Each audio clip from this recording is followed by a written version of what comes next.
Hit the light. Hit the light.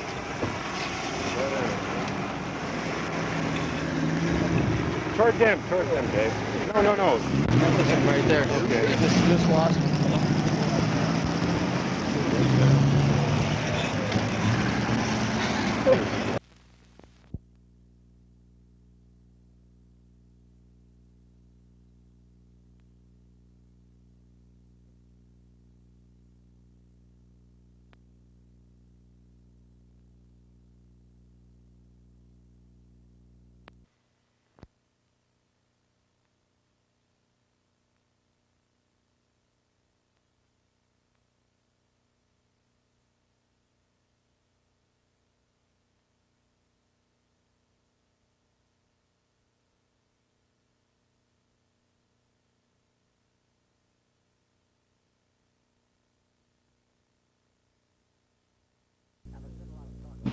Now, there's been a lot of talk about the security arrangements here in Cleveland.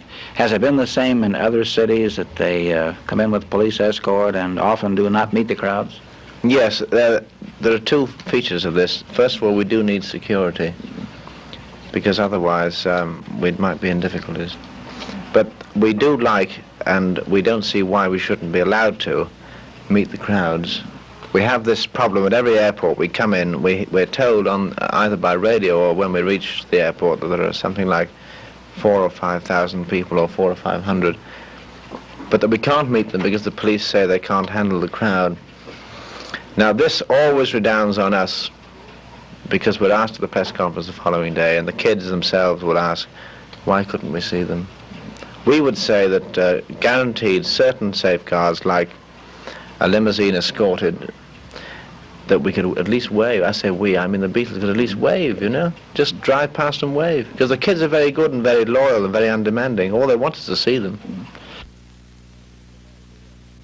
In America, yes. Rarely elsewhere in the world. In Australia, we had, I think, probably bigger crowds, because all the population centres in Australia are crowded around the coast. And we never had a serious incident. We always wait. Sometimes the Beatles travel around on an open cart around airfields with 7,000 or 8,000 people. There's an over-anxiety, I think, to protect the Beatles and the fans, which we find sometimes unjustified.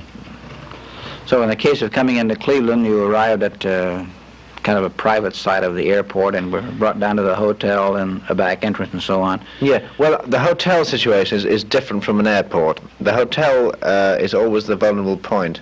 Neil Aspinall, who's sitting behind the camera there, would say that that was a dangerous point. We do need to come into basements where we can, but at airports we would prefer to see the people. And you're referring to the Beatles, they would just as soon wave, at least wave at the people as they come in. Yes, they would. They'd rather switch the lights of the car on, not from not for vanity, but because they know that people have come there to see them. But So, the police, and let's be fair, do a very reasonable job. They don't have to give us these motorcycle escorts.